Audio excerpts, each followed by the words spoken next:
So my name's Kussro, and I'm an artist, primarily printmaking, and I also do a lot of sculptural work. And I'm teaching the paper play workshop here at Arrowmont this week.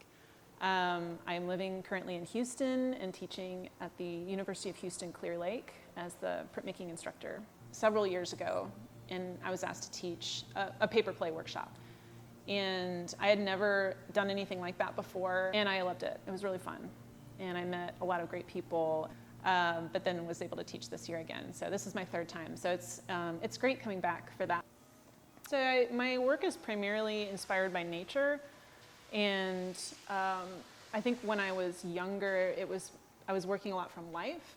And then in grad school, I started experimenting more with forms because I'd reached this point where I was like, you know, duplicating what I'm seeing in nature is really cool, but it's not as exciting anymore. It's not as challenging. And then in recent years, it's become really whimsical. Like, I think it's been interesting to sort of see the transition of my work over the last 15 years and see how like the shift of just the kind of the feel has changed a little bit. But I think, you know, I really enjoy making work that has a lot for the viewer. So when the viewer comes up to look at the work, they're rewarded visually by investigating what's happening. And I think the forms that I'm interested in nature are like the same kind of thing. So fungi and coral reefs and leaves and, you know, just stuff that you tend to see like in groupings or clusters or just like fields of something. You know, there's a lot more power with like a group of like many of the same thing. And so I do like that idea of repetition. Whereas the sculpture feels like the first one I did that was kind of like the newer style that I'm doing was a little globe, and it was almost like I had created a little planet, and I was almost sad when it was done because I was like, I don't get to explore this planet anymore. Like it's finished. And so there's something very different about making the sculptural work that's really exciting, and I think that's why I like working sculpturally now, just because it's really challenging and it stimulates me in a way that the flat prints don't. I have a lot of stuff that I start and it's not become a part of a work yet. It's just sort of a piece. Like a lot of these like this, I made these pieces and I really love them, but I haven't figured out what they're part of yet. They're sort of just a little section that's finished, but hasn't become part of a larger whole.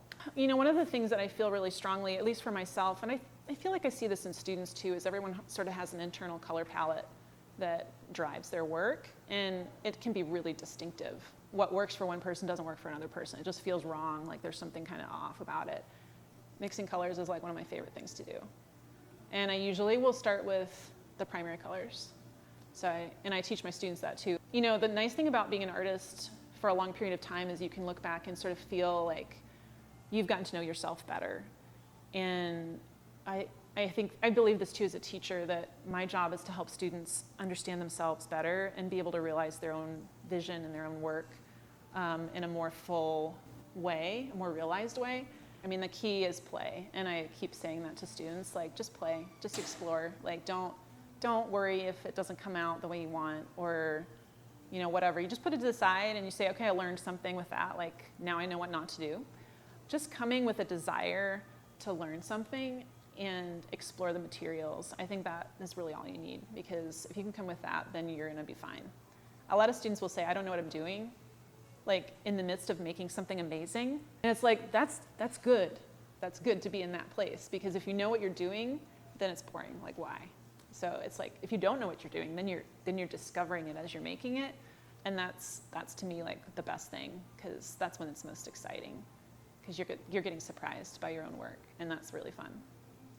You know, the way that it's organized here and set up and structured is just really conducive to creativity and sharing and community. And yeah, I love it here. I mean, it's very peaceful. There's a great vibe, I think, with faculty and students all working together and learning from each other. And it's very collaborative. It's such a cool little art center and hub for creative folks.